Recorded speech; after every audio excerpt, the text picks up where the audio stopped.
아버지의 사랑하심이 복음 가운데 나타나고 우리의 삶 가운데 또 회복의 역사로 체험하게 하시고 모든 것을 지으시고 보시기에 좋으셨더라 하신 대로 때로는 우리에게 있는 것이 다른 사람과 비교하여 더 낫다 못하다라고 할 것이 있을지언정 하나님 앞에는 가장 우리에게 적합한 것으로 채워주신 것을 우리의 믿음 가운데 알게 해주셔서 감사드립니다. 이 한 가지 사실과 주께서 우리에게 하나로 계시다라고 하는 이 사실을 우리가 몰랐을 때 마치 고아와 같이 과부와 같이 자기가 스스로를 책임져야 되는 것인 양 지나쳐지고 구부러지고 왜곡되었던 그 모든 우리들의 모습에서부터 하나님이 우리를 바라보시는 그 관점대로 본래와 같이 또 회복할 수 있는 말씀과 믿음 가운데 이끌어 주심을 감사를 드립니다. 말씀은 겨자씨처럼 작더라도 그 속에 담겨져 있는 하나님의 말씀의 생명은 나무가 되고 새들이 와서 깃들 수 있게 하신다 하셨사오니 우리가 내일을 위하여 사는 것이 아니라 오늘 우리와 하나 되어 계신 주님을 복음 가운데서 믿음과 지혜로 또 알게 하시고 나 있는 자리에서 아버지의 나라가 이루어지는 것을 이 시간에도 한 걸음 더 알아갈 수 있는 귀한 시간 되도록 지혜의 영을 더하여 주시옵기를 예수님의 이름으로 기도드립니다. 아멘. 오늘 말씀은 마태복음 5장 37절입니다.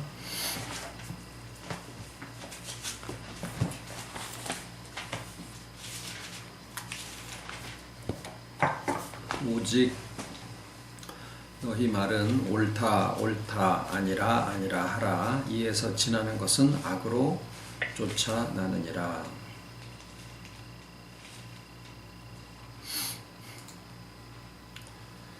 오늘은 말씀드릴 것들이 좀 많이 있어가지고 듬성듬성 가야지 될지도 모르겠습니다.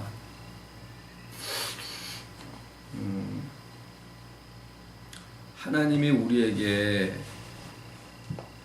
주신 것은 내 자신의 성품이든 저는 내성적인 성격이 굉장히 싫었었어요. 그래서 좀 남자다운 친구들을 보면은 이렇게 기죽고 근데 이제 지금에 와서 보니까 우리들에게 주신 것들은 어떤 것이라도 하나님이 가장 나에게 적합한 것으로 채워주신 것이다 라고 하는 믿음을 갖게 해 주셨습니다. 그리고 나 있는 모습 그대로 주께서 우리와 하나 되어 계시는 데 있어서 우리가 뭐 착해서나 남자다워서나 또는 추진력이 강해서나 그래서가 아니고 내 있는 모습 그대로 주님이 나와 하나 되어 계신다라고 하는 그 사실이 우리가 실상 내 자신을 용납하고 인정하고 또 더 나아가서 용서할 수 있는 그 믿음의 깨달음입니다. 그래서 이제 회복된다라는 표현들을 우리가 지금 많이 쓰고 있죠. 그 무엇으로부터의 회복이냐, 악으로부터의 회복이다. 그렇게 얘기를 하기도 하고요. 우리의 믿음의 결국은 무엇이냐, 영혼의 구원이다. 야고보서에 그렇게 나와 있거든요. 그러면 영혼이 구원받는 것은 무엇이냐? 구원을 받는 것은 무엇으로부터 건져내지는 거냐?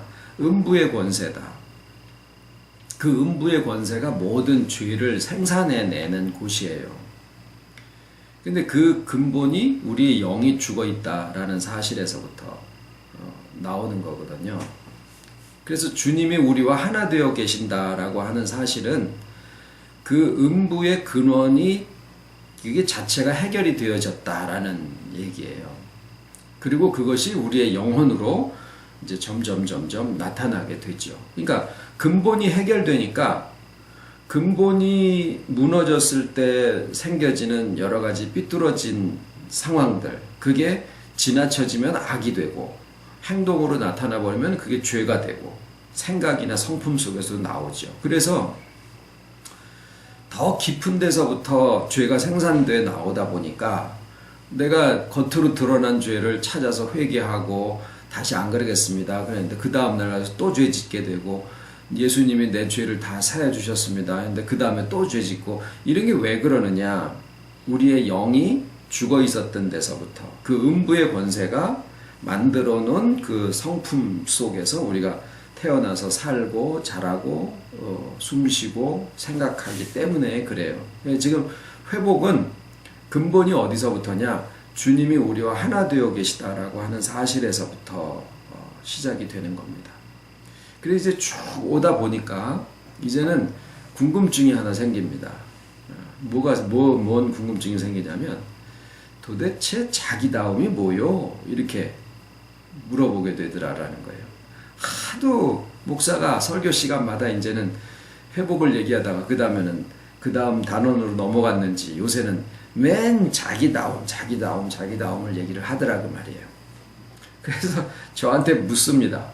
도대체 자기다움이 뭐예요? 그거는 자기다움은 자기가 아는 것 같으죠. 그래서 본인한테도 되묻습니다.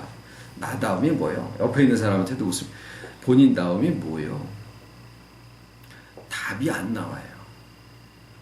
그래서 설교하는 책임을 진 사람의 입장에서 대표로 자기다움이 뭘까라는 생각을 해보게 됐습니다. 그래서 결과는 뭐냐? 답이 없어요. 왜 그런가 하고 이제 그 이유를 말씀을 드리려고 합니다. 우리가 한국적이라는 말을 씁니다. 이제 미국을 왔다 갔다 하다 보니까 이거는 미국식이야, 이건 한국식이야, 뭐 이런 말들을 써요. 한국 사람은 어떻고, 미국 사람은 어떻고. 근데 한국 사람이 요새 인구가 몇 명이나 되나요? 한 4천만 되나요? 뭐 그렇다라고 하고요. 요새 애를 안 나니까 4천만이라고 하는데 4천만이 다 생각이 다 다르다 그 말이에요. 네? 이 사람은 이렇게 얘기하고 저 사람은 또 저렇게 얘기하고 입장도 다르고 요구하는 것도 다 달라요. 4천만이면은 입이 4천만 개가 달려있다라는 거니까 입 달린 놈들은 한마디씩을 다 하는 세상이에요. 요새 뭐 SNS 이래가지고. 그런데도 불구하고 한국적이다라는 말은 분명히 타당한 얘기예요. 있는 얘기예요. 분명히 일본식이다, 미국식이다라는 것과 다르게 한국식이다, 한국적이다라고 하는 거는 틀림없이 존재하는 차이고 하나의 그 민족성이라고 그렇게 표현이 되어지는 부분이 있어요. 한국이라고 하는 전체는 하나가 아니기 때문에 그러니까 종합체라는 거죠. 그래서 한국적이 뭐냐라고 얘기를 하려면 다른 나라, 일본식이다, 미국적이다 라고 얘기하는 거랑 비교해서 이거는 한국적이다 라고 얘기를 할 수 있을지 몰라도 한국적이다라고 해서 그 안에 있는 사람들이 전부 다 동일한 생각을 갖느냐? 그건 아니라고 말해요. 나는 대통령을 뽑아놓고 이 대통령이 최고다라고 하는데 동일한 대통령을 놔두고 큰 놈은 뭐 정치를 그렇게 하느냐고 그렇게 하는 사람도 있어요. 다 한국 사람들이에요. 마찬가지로 자기다움이라고 하면 내가 나인데 내가 단일체가 아니다라는 거예요.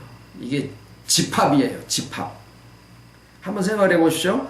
아침에 먹는 생각과 화장실 들어가기 전에 들어간 생각과 나올 때 생각이 다르고, 내가 오른쪽을 보고 있을 때 가지는 입장과 왼쪽을 가지고 있는 입장이 다르다라는 거예요. 오른 눈이 보는 것과 왼 눈이 보는 게 또 다르듯이 다 다른 거예요.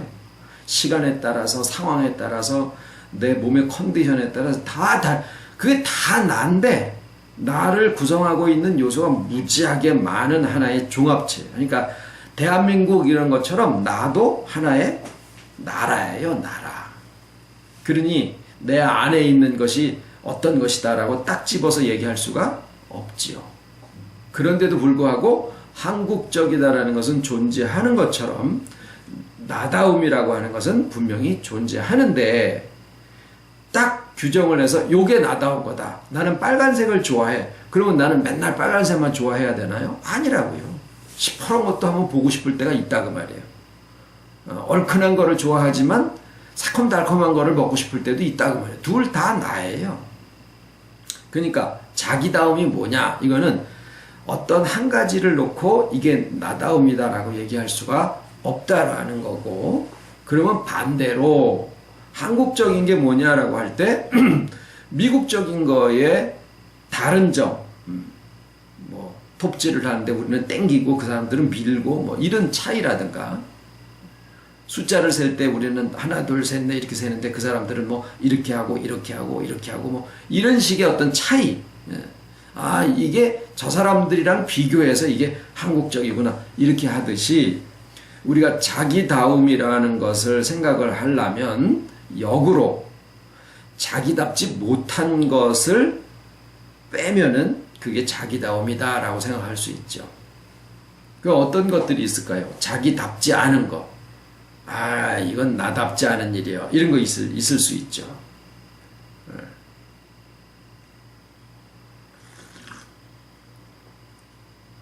첫 번째로는 무슨 체하는 거예요. 무슨 척하는 거. 거기에 무슨 척한다라는 말이 뭐예요? 자기는 아닌데 그런 척하는 거예요. 교회는 교회의 어떤 가치관들이 있어요. 교회마다 다 달라요. 목사에 따라서 달라지기도 하고 교인들의 성향에 따라 달라지기도 해요. 그 교회 가면은 뭘 잘해야 의롭다라고 인정받는 그런 것들이 있어요. 뭐 공통 부분들도 있지만, 그러면 그 교회에서 내가 좀 의롭다고 인정받기 위해서 실제로 내 모습보다 더 의로운 척 할 수 있다라는 거죠. 한번 꼽아 보십시오. 나답지 않은 그런 척하는 거, 그런 체하는 거, 착한 척하고 의로운 척하고 뭐 이런 부분들, 그거 자기답지 않은 거예요.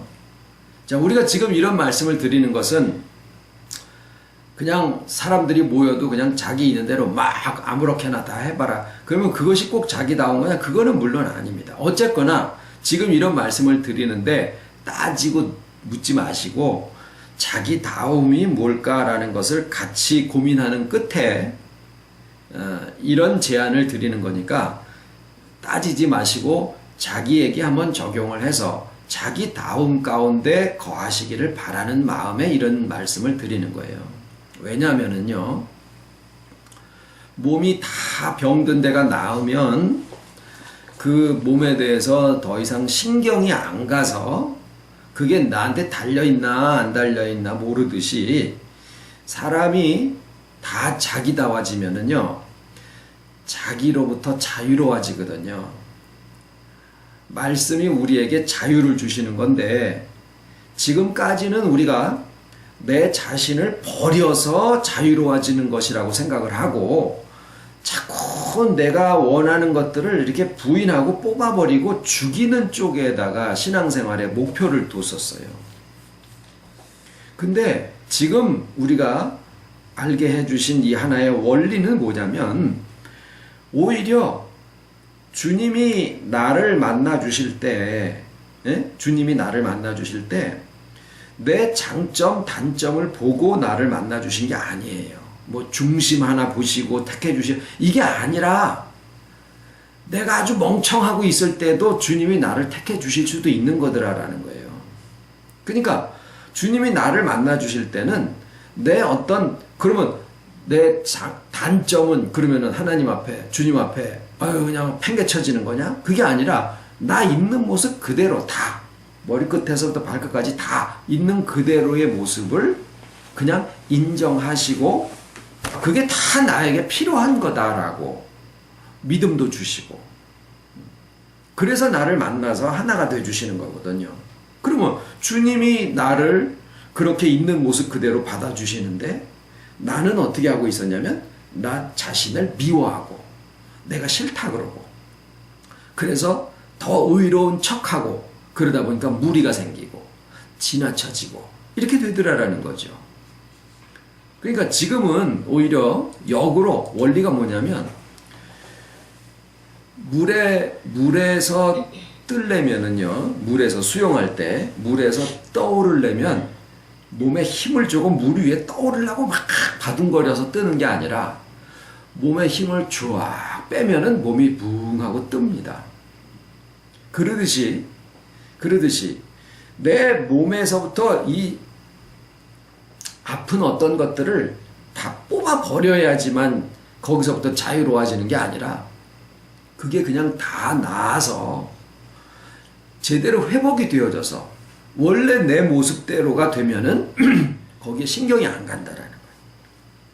그러니까 자기다움으로 가는 것은 자기다워지는 거예요. 그리고 그렇게 되면은 자기 자신에 대한 의롭게 보이려고 그러고 자기의 공로를 내세우려고 그러고 뭐 아는 척을 하고 이런 것들이 다 자기다움이 아닌 것들인데 그게 자기인 줄 알고 살면서 그게 보호받아야 될 거라고 생각을 하고 있는 거예요. 이걸 막 지켜. 그게 자기가 만들어 놓은 자기인데 그게 자기인 줄 알고 그거를 막 지켜. 그래서 누가 그걸 공격하면은 막 같이 싸워요. 그러니까 자기다워지면은 자기를 보호하고 하려고 하는 그런 마음이 없어진다라는 거예요. 오히려 자기로부터 자유로워진다라는 거예요. 그런데 자기 자신이 자신다움이 악한 거라고 생각하고 못됐다라고 생각을 하면 그것에서부터 벗어나서 다른 것들을 만들어내 가지고 그게 자기인 줄 알고 그거를 지키면서 사는 세월을 신앙생활에서도 오래도록 하게 된다라는 거예요. 자기 무슨 체하는 거, 무슨 척하는 거, 그 다음에 뭐가 있죠? 지나쳐진 거. 그 다음에 이런 것들이 가르침과 연관이 있어요. 가르침을 어떻게 받았느냐? 주로 교회에서죠. 사회에서도 마찬가지. 어떤 가르침을 받느냐면 누구를 닮아라 그래요.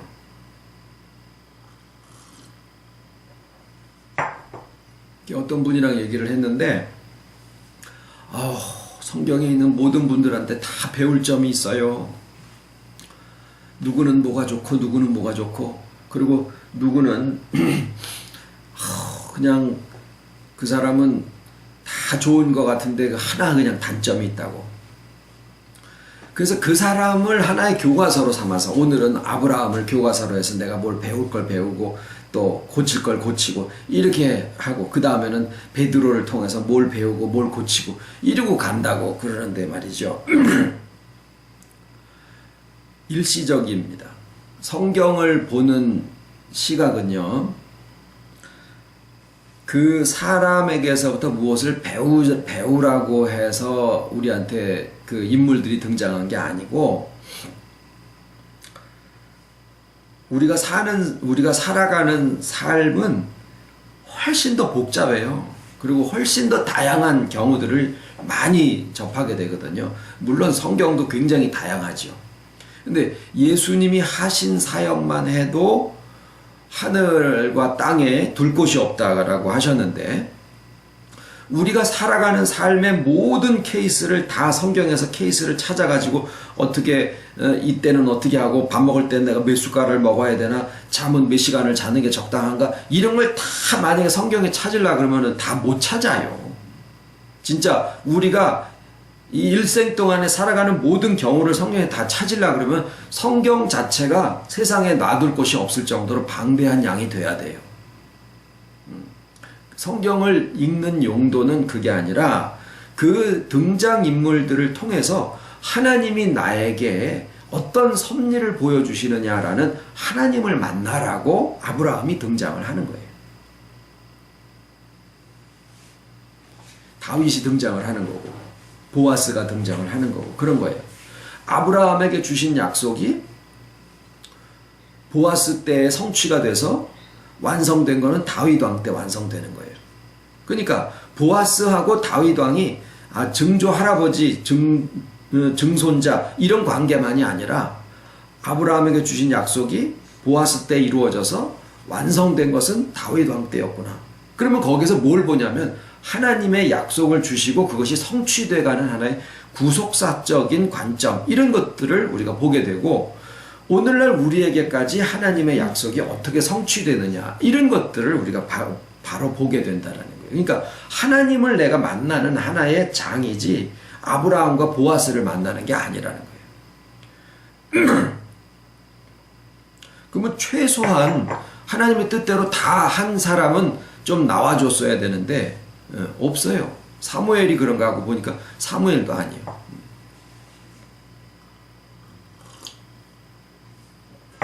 그래서 누굴 닮아라. 성경을 보면서 누굴 닮아라. 이렇게 가르치는 거는요. 내 자신을 버리고 어떤 나 아닌 딴 사람처럼 되라는 거거든요. 쉽게 얘기하면은 그 대상이 예수님이라고 하더라도 나를 버리고 예수님처럼 닮아가라 라고 가르치는 게 아주 굉장히 잘 가르치는 거 그거에 대해서는 누구도 부정할 수 없을 거라고 생각하지만은 그렇게 되려고 그러면은요 뱁새가 황새 쫓아가다 가랭이 찢어지는 꼴이에요.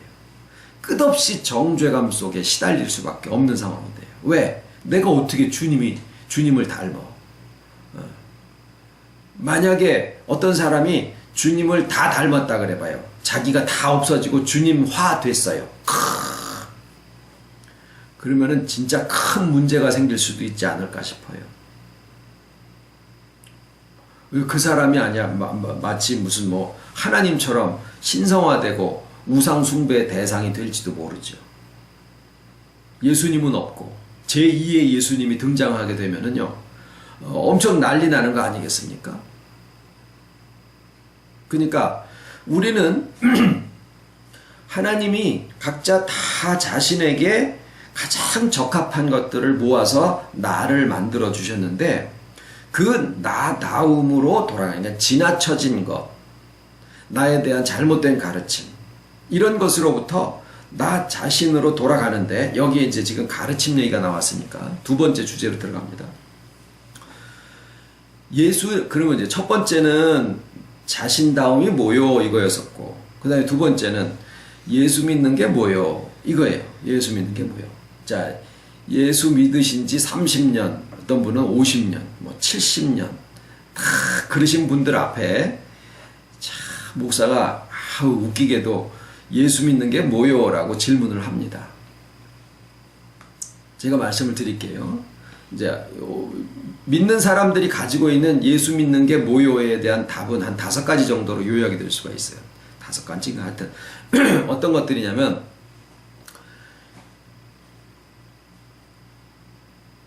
예수님을 닮는 것 아니 그거보다 전에 예수님이 하신 대로 따라하는 것 이렇게 믿는 사람이 있어요.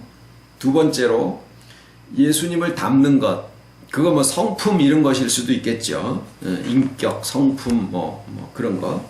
그 다음에 예수님이 해놓으신 일을 믿는 것. 예수님이 날 위해 그런 일을 해주셨어 라고 믿는 것. 이게 이제 세 번째가 제일 많이 퍼져 있는 그 예수 믿는 것에 대한 의미예요. 네 번째는 지금도 우리와 하나로 계신다라는 것. 그 다음에 5번째 때가 되면은 우리에게 오신다라는 것. 그리고 모든 것을 심판하신다라는 것.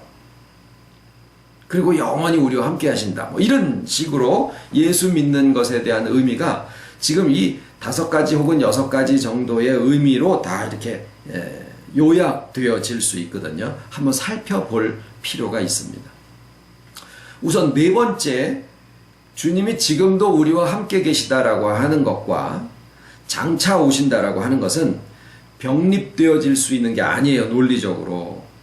지금 계시면 나중에 오시는 거는 아닐 수 있고, 나중에 오신다라면 지금은 우리와 함께 계시지 않아야 되는 거예요. 우리는 지금 우리와 하나 되어 계시는 주님을 이야기를 합니다. 그러면 앞에 있는 1, 2, 3번을 한번 생각해 보시자고요. 첫 번째로 예수님이 하신 대로 우리도 쫓아서 그대로 행하자. 주님이 행하신 대로 나도 행하자. 그러면은 어떻게 되죠? 못해요. 주님이 행하신 대로 우리가 다 할 수가 없어요. 왜? 주님은 하나님으로서 하신 일들이 많거든요. 근데 우리는 아니잖아요. 우리 생활 속에서 얼마든지 막 죄의 본성 이런 것들이 나오는데, 당장에 예수님은 죄가 없으신 분인데 우리는 죄가 있는 것 때문에 허덕허덕 하고 있는 게 신앙의 현실이니까 못한다지요. 그러니까 첫 번째로 예수님을 믿는 의미를 삼는 사람들은 신앙생활이 고달퍼요. 짐이요, 짐. 두 번째는 더 깝깝해요. 주님을 닮으래. 주님이 어떻게 성격이 어떠신데요? 예수님이 A형일까요? 남자다운 모습이었을까요? 아니면 꼼꼼해서 뭐 일처리가 확실하셨을까요? 그런 것에 대한 표현이 전혀 없어요. 예수님의 인간으로서의 성품이 어떠하셨다라고 하는 것에 대한 기록이 없어요. 야고보는 어땠다? 요한은 어땠다? 베드로는 어땠다? 바울은 어땠다? 이런 건 나와요. 예수님은 없어요, 그런 게. 근데 뭘 닮아? 닮기를 뭘 닮아? 더군다나 예수님은 형체도 없으시지만, 만약에 예수님이 내성적인 분이었다라면은 외향적인 사람들이 볼 때는 예수님의 성격이 자기랑 다르니까 마음에 안 들 거 아니에요. 예수님이 만약에 꼼꼼한 성격이었다 그러면은 본래 꼼꼼한 사람들은 예수님 닮기가 쉽지만 덜렁대는 사람들은 예수님 닮는 게 죽었다 깨나도 이게 못한다라는 결론이 날 수도 있다라는 거예요. 그러니까 창조주이신 하나님이 사람으로 오셨을 때 아롱이 다롱이로 다 다른 사람들인데 그 모든 다 다른 사람들과 다 하나가 되실래니까 예수님은 A형, B형, O형, AB형 중에서 어떤 형을 가졌을까요? 없어야 된다는 얘기예요. 그런 어떤 성격의 구분이나 뭐 이런 것들이 없어야 된다는 얘기예요. 예수님 닮는 거 문제가 있죠. 아무 생각 없이 그냥 예수님 닮아라, 다 좋은 얘기고 뭐 원칙적인 얘기 같으니까 그런 거에 대해서 별로 생각을 안 하고 왔을 수도 있지만, 따져서 들어가 보면은 문제가 그런 아주 기본적으로 우리가 예수 믿는 것에 대해서 그냥 주어진 그 가르침에 우리가 짐을 지고 있더라라는 거예요. 이게 똑같은 가르침이 아니에요. 세 번째는 좀 복잡해요. 예수님이 우리를 위해서 해주신 일을 내가 힘입는다.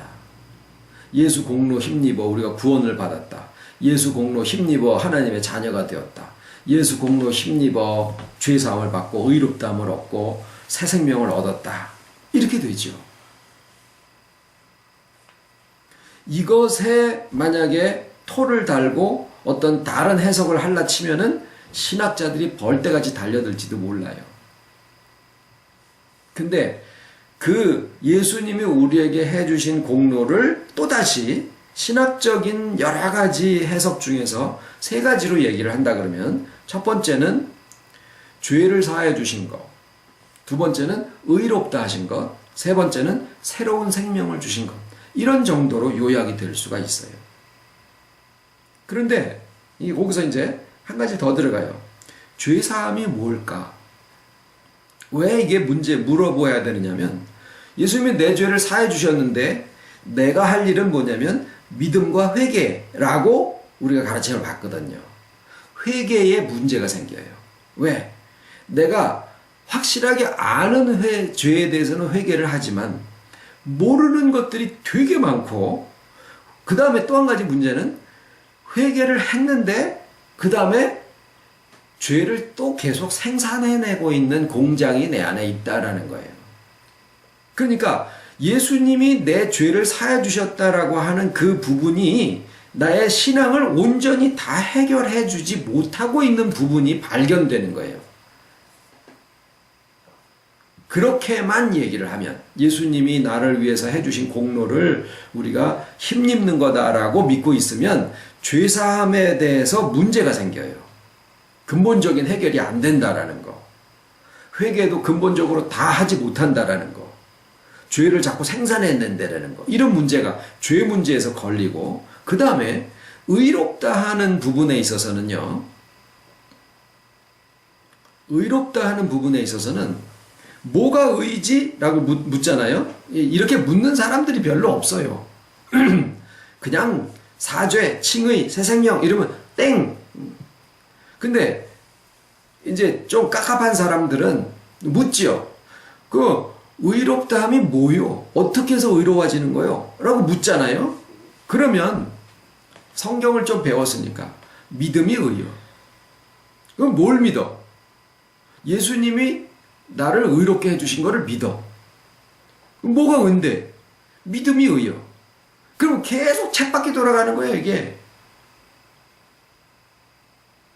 이제 신학을 좀 공부한 사람들은 예수님이 나에게 의롭다 해주신 거는 예수님의 부활과 연관이 있다. 그거는 구절을 안다라는 거예요. 예수의 부활하심으로 말미암아 우리를 의롭다 하시고 뭐 이런 구절들을 아니까, 베드로전서에 나와 그런 말씀들을 아니까 이제 그런 얘기를.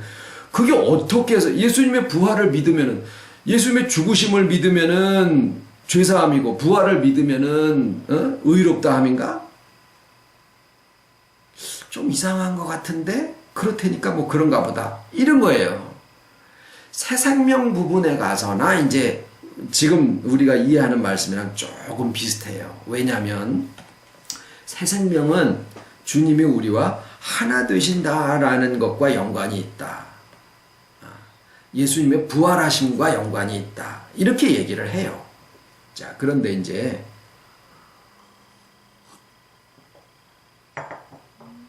지금 다섯 번째 거는 네 번째 거에 의해서 잘라질 수 있다 말씀드렸고요. 그러면 다섯 가지의 예수 믿는 의미 중에서 막 복잡해. 그리고 실제로 실전에 들어가가지고 예수님을 닮고 따르고 하려다 보면은 분명히 문제가 생겨요. 그러니까 그렇게 정의를 내리는 거에 대해서는 뭐 다 수긍을 하지 마. 예수님 닮으려는 누가 부정을 해요.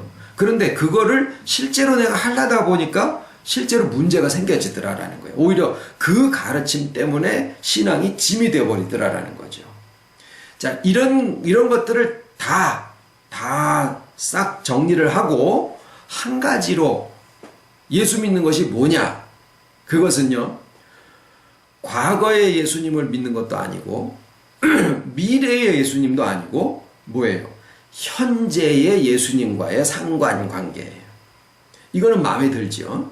과거의 예수님이나 미래의 예수님이 아니라 지금의 예수님이 어떻게 되어 있느냐 이거예요. 지금의 예수님의 현 주소가 어디냐? 부활과 승천과 재림. 이게 세 가지 사건으로 나오거든요. 부활과 승천과 재림. 그런데 깨달음 속에서는 이 세 가지가 하나예요. 부활과 승천과 재림이 하나예요. 어떻게 되느냐면, 부활하셨어요. 그래서 예수님이 제자들에 나타나신 것은 각자의 믿음의 분량대로 그 사람만 알 수 있는 체험으로, 바울에게 나타나셨을 때는 바울만 아는 거예요. 그러니까 실제로 우레가 울었는데 그 순간에 바울이 내면적으로 자기가 갈등하던 부분이 그날 탁 깨져서 마치 주님의 음성을 들은 것처럼 그렇게 깨달음이 왔을 수도 있는 거예요. 다른 사람들은 우레가 울었다라고 그러고, 사도 바울은 사울아 사울아 네가 왜 나를 핍박을 하느냐, 당나귀가 저기 가시채를 뒷발지하게 네가 수고가 많다. 주여 니시오니까 나는 네가 핍박하는 나사렛 예수라. 그거를 사도 바울만 들은 거예요. 베드로는 베드로에게 합당하게, 도마는 도마에게 합당하게, 500여 성도에는 500여 성도에게 다 합당하게 나타나신 거예요. 엠마오가는 두 제자, 디베랴 바다 다 마찬가지. 그 다음에 예수님이 승천하시죠. 부활의 사실만 남겨주고 그 다음에 모습은 사라지시잖아요. 그게 역사인데 그 다음에 승천하신 것을 저들이 봤지만 오늘날 우리들이 성령의 지혜로 깨달음을 가지고 보니까 예수님이 승천하시면 어디로 가? 차원을 이동을 해가지고 뭐 블랙홀로 들어가셨나? 뭐 화이트홀로 들어가셨나? 아니다라는 거예요. 그 예수님이 가신 목적지가 어디냐? 예수님이 하나님 우편에 앉으셨는데 우편이 없잖아요. 그 우편이 바로 어린 양의 보좌인데 예수님이 답을 주시기를 어린 양의 보좌가 어디예요? 우리의 뱃속. 우리의 인격의 가장 깊은 내면. 영어로는 innermost being. 우리의 인격의 내면이요. 그러니까 예수님이 승천하셔서 쭉 이렇게 어딜 간 걸로 다 우리가 알고 있는데 그렇게 믿는데 그러면 다시 오셔야 되죠. 재림. 근데 승천이 거기로 어디 가시는 게 아니라 하나님 우편에 가신 거면 그 우편이 어디예요? 어린 양 보좌. 어린 양 보좌가 어디예요? 우리의 내면. 그러면은 베드로의 시대에도 우리의 시대와 마찬가지로 예수님이 그들이 생존 시에 예수님이 내가 다시 오마라고 하는 그 표현을 보면 여기 섰는 자들 중에 인자가 왕권을 가지고 오는 것을 볼 자들도 있느니라. 무슨 얘기냐면요. 막 신화적으로 믿지 말고 그때 당시에 그 말씀을 그때 당시에 사람들에게 써서 우선 1차적인 독자들로서 그들에게 주신 거다라는 것을 생각을 해보면 그들이 그 글을 읽었을 때는 자기들의 시대에 그 예수님의 재림이 이루어질 것으로 말씀한 것이다라는 거예요. 그런데 그게 거짓말이었을까요? 아닌 거예요. 지금 와서 보니까 주님이 승천하셔서 가신 하나님 보좌 우편, 어린 양의 보좌가 그들의 심령의 내면의 깊은 곳이에요. 오늘날 우리와 마찬가지로. 그러니까 그때 주님이 승천하신 것이 곧 그들에게 재림하신 거예요. 이해되십니까? 부활과 승천과 재림이 하나예요. 어디로? 우리의 인격 내면에 하나 되어 계신 것. 이거예요. 그것이 개인적인 의미예요. 부활과 승천과 재림에. 그럼 뭐예요? 하나 되심으로 아까 세 가지 말씀을 드렸죠. 하나 되심으로 영이 소생하니까 음부의 권세가 깨져버린 거죠. 그 다음에는 그 음부의 권세를 피해서 자신을 버려야 될, 왜? 악이 거기서 나오니까, 죄가 거기서 생산이 되니까 자기가 다 죄와 악의 근원이라고 생각을 해가지고 나를 떠나야지 됐었거든요. 그때는. 근데 지금은 주님이 내 영의 하나가 되시고 내 영혼의 하나가 되시고 내 육체의 하나가 되시니까 내가 악의 근원이 아닌 거예요. 나다움이 하나님의 축복인 거예요. 하나님의 은혜고. 그러니까 뭐가 문제가 해결이 되냐면 죄 문제가 해결이 되는 거예요. 그러니까 내가 지은 죄를 하나님이 예수님이 사해 주셨다. 이게 아니라 죄를 생산해내던 내가 죄 생산 공장이 그 다음에 뭐로 바뀌어요? 자기 다움 속에서 주와 하나 된 생명나무가 자라나는 곳으로 바뀌게 된 거예요. 그게 주와 하나 됨으로 죄 문제가 해결됐죠? 그 다음에 뭐가 의예요? 믿음. 무슨 믿음? 지금 현재의 주님에 대한 믿음이에요. 주는 그리스도시요 살아계신 하나님의 아들이시니다. 베드로가 자기 앞에 있는 예수님한테 그렇게 고백을 하죠. 그러면 오늘날 우리가 누구를 보고 여러분 중에 여기 설교하는 윤 목사를 보고 말씀이 너무 좋아. 아우 윤 목사님이 주는 그리스도시요 이렇게 하라고 하면 믿겠습니까? 아닌 거 아니에요. 지금은 현재 예수님의 현 위치가 어디냐?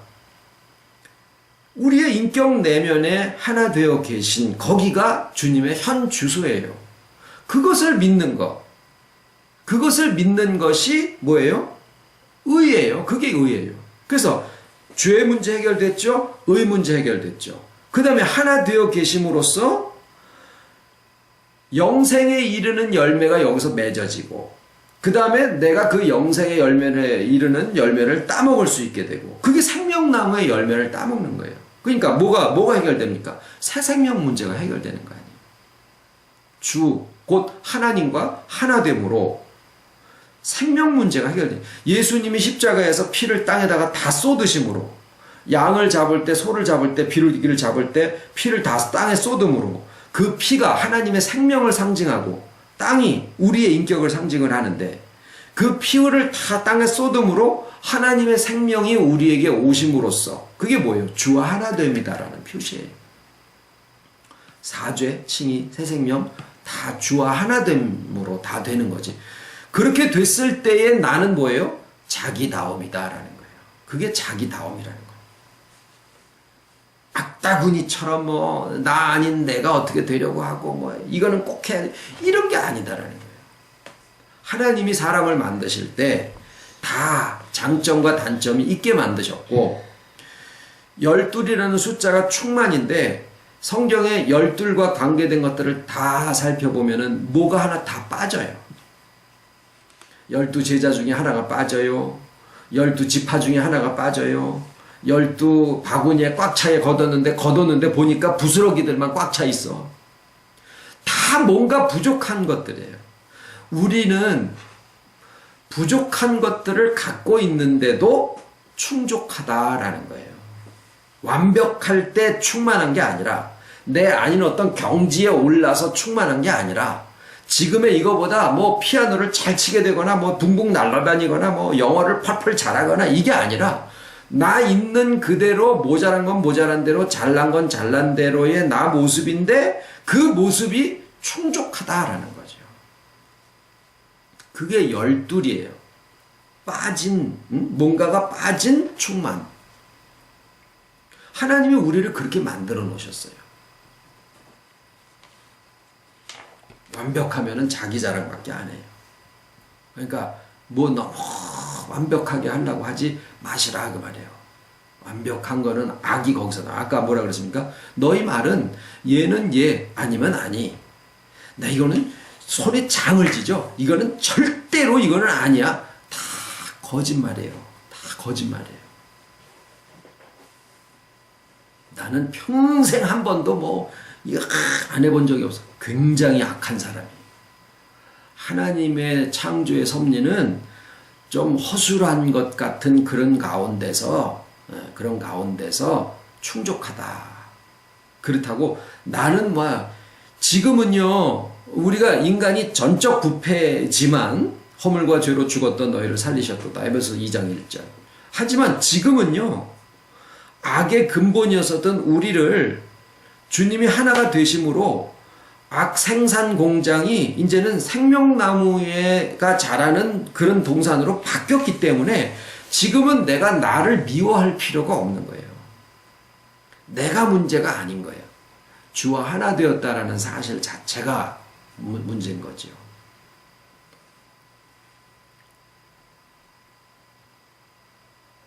그런데 여기에 이제 한 가지 예수님의 말씀 중에 성경은 찢어버리고 가는 게 아니에요.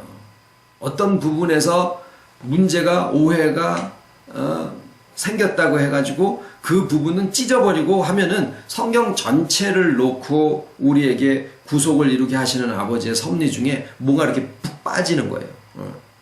근데 그 중에 하나가 뭐냐면 예수님이 마태복음의 29번, 마가복음의 15번, 누가복음의 27번, 요한복음의 12번을 즐겨 예수님이 스스로를 부르신 호칭 중에 인자라는 호칭이 있어요. 다 예수님 자신을 가리키는데 사용하고 있습니다. 그리고 그 절반은 장차 오시는 상황, 이제 우리가 알고 있는 용어로는 재림이죠. 재림의 상황에 연관해서 하실 때는 거의 인자가라는 말씀을 쓰시는데 그 인자도 예수님 자신으로 사용을 하고 있어요. 그런데 딱 한 구절 마태복음 19장 29절에 있는 말씀은 뭐라고 하시느냐면 세상이 새롭게 되어 인자가 자기 영광의 보좌에 앉을 때에 나를 쫓는 너희도 12보좌에 앉아 12지파를 심판하리라. 이런 말씀이 있어서 한 절 안에 예수님 자신은 나를 쫓는이라는 나라고 하셨고, 그 다음에 한 절 안에서 세상이 새롭게 되어 인자가 자기 영광에, 예수님이 내 영광이 아니라 어떤 분이 인자가 자기 영광의 보좌에 앉을 때에 나를 쫓는 너희도 12보좌에 앉아 12지파를 심판하리라. 이렇게 나와 인자라는 대상을 다른 존재인 것처럼 의도적으로 기록을 하고 있는 것이 딱 한 구절이 나오는데, 이것을 가지고 한국 땅에 자기가 인자다, 재림예수다, 신랑주다 뭐라고 하는 사람이 지금 현재 44명인가 46명인가 된다라는 우스꽝스러운 그러한 통계가, 이 비공식적인 통계가 있습니다.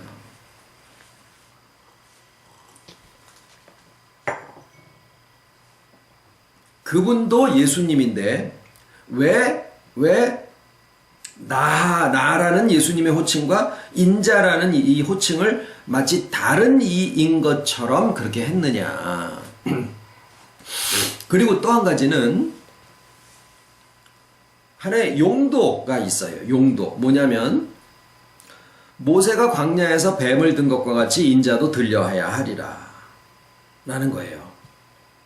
그래서 각 시대별로 무슨 인자가 등장을 해서 그로 인해서 어떤 일들이 되어져야 되는가? 거기에 가서 또 주님처럼 아이고 주는 그리스도시요 사랑의 하나님 이런 고백을 해야지 되는가? 이런 부분들이요.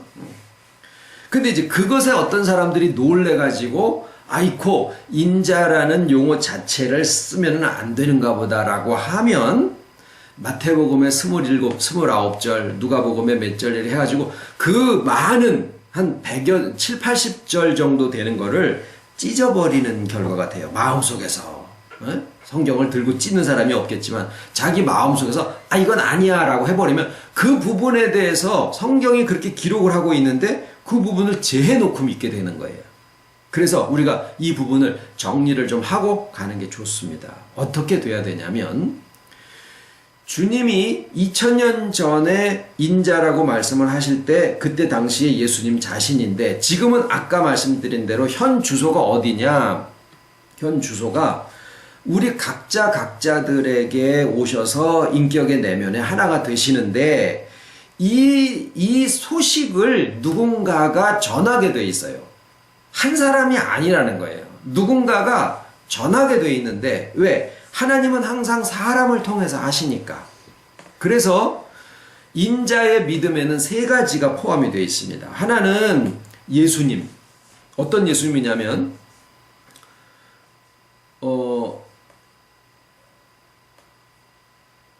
창조주이시며 모든 2000년 전에 오셨던 그 예수님. 그 다음에 두 번째는 말씀의 내용. 그 다음에 세 번째는 인자라는 표현 속에는 그 말씀을 전하는 사람에 대한 인정도 그 안에 들어갑니다. 우리가 커피를 마시는데 그릇에 담아서 커피를 마시죠.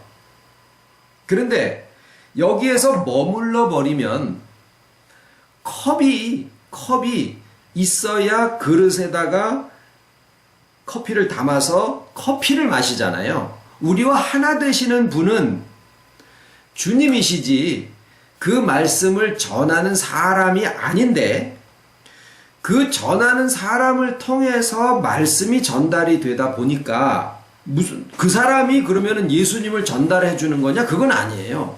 내게 오신 주님에 대한 소식을 설명을 해 주는 거죠. 그러니까 그 소식을 전해주기 때문에 내 속에 있는 주님이 나와 하나 계시구나 라고 하는 것을 내가 인식을 하게 된다라는 거예요. 그분이 나에게 주님을 전해주는 게 아니라 말씀으로 증거를 해주는 거죠. 그런데 그 사람은 싫고 말씀만 받는다. 그럴 수는 있어요. 인터넷으로 말씀이 나가서 말씀을 전하는 사람과 전혀 상관없이 글로 내용만 알고 아 그렇구나 내게 주님 오셨구나 그래도 돼요. 지금 시대는 그래도 돼요. 그런데 말씀은 없고 그 사람만 좋아 이런 거는 발생할 수가 없어요. 그래서 이 세 가지가 그냥 다 좋은 마음에서 하나로 움직여져서 그 다음에 이게 뭐냐면 문이에요. 문고리 잡고 거기에서 살라는 게 아니라 문을 열면은 그 문을 통해서 나가고 들어오고 하라는 거거든요. 근데 거기에 머물러서 그 말씀을 주는 사람이 인자다라고 거기에 머물러서 그를 숭배하는 자리에 있으면 놋뱀을 계속 가나안 땅에 갖고 들어가 가지고 산당에 모셔놓고 히스기야 왕 때까지 계속 섬긴 거나 똑같은 거예요. 그건 뭐죠? 우상숭배예요. 명백한 우상숭배예요. 그러니까 뭐냐면 그게 우상숭배기 때문에 나중에 히스기야가 그것을 부숴서 이건 놋조가리밖에 아무것도 아니다. 그래서 다 강에다 흩어버리고 막 그랬거든요. 그런데